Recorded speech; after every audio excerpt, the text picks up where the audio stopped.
அதாவது 1943ஆம் ஆண்டில் இலங்கை கம்யூனிஸ்ட் கட்சியில் இணைந்து தனது கம்யூனிச வாழ்வை ஆரம்பித்துவிட்டார்.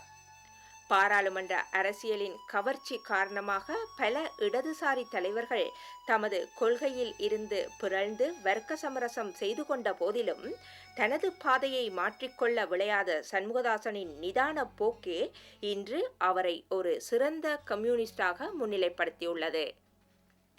சர்வதேச கம்யூனிச சமூகத்தில் 60களில் உருவான தத்துவார்த்த போராட்டத்தின் போது தோழர் சண்முகதாசன் தன்னை சீன தலைவர் மாவோ சேதுங்கின் அணியில் இணைத்துக் கொண்டார். பெரிய அரசியல்வாதி என்று சொல்லுகிறவர்கள் நாங்கள் கேட்கிற சாதாரணமான இளைஞர்கள் கேட்கிற கேள்வி கொண்டு பதில் சொல்ல முடியாது இருந்தார்கள். அதில் நான் பேரில் சொல்ல விரும்பவில்லை. 30-32 வருஷத்துக்கு பிறகு ஒப்புக்கொள்கிறார்கள். இவர் 4 வருஷத்துக்கு முதல் அல்லது 5 வருஷத்துக்கு முதல் பகிரங்கமாக ஒப்புக்கொள்கிறார். சோவியத் யூனியனில் நடந்தது எல்லாம் பிழைதான் சொல்லி. ஆனால் மாசேதோ முதலில் சொல்லி போட்டார்.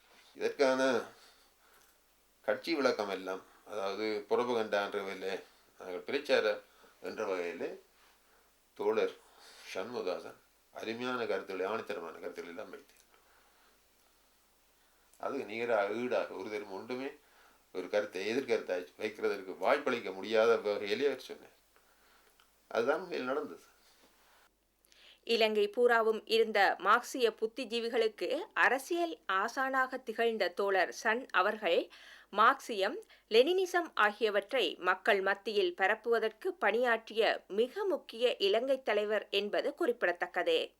ட்ரொட்ஸ்கியவாதம், சீர்திருத்தவாதம் மற்றும் நவீன திரிபுவாதம் ஆகியவற்றை இவர் கடுமையாக எதிர்த்தார்.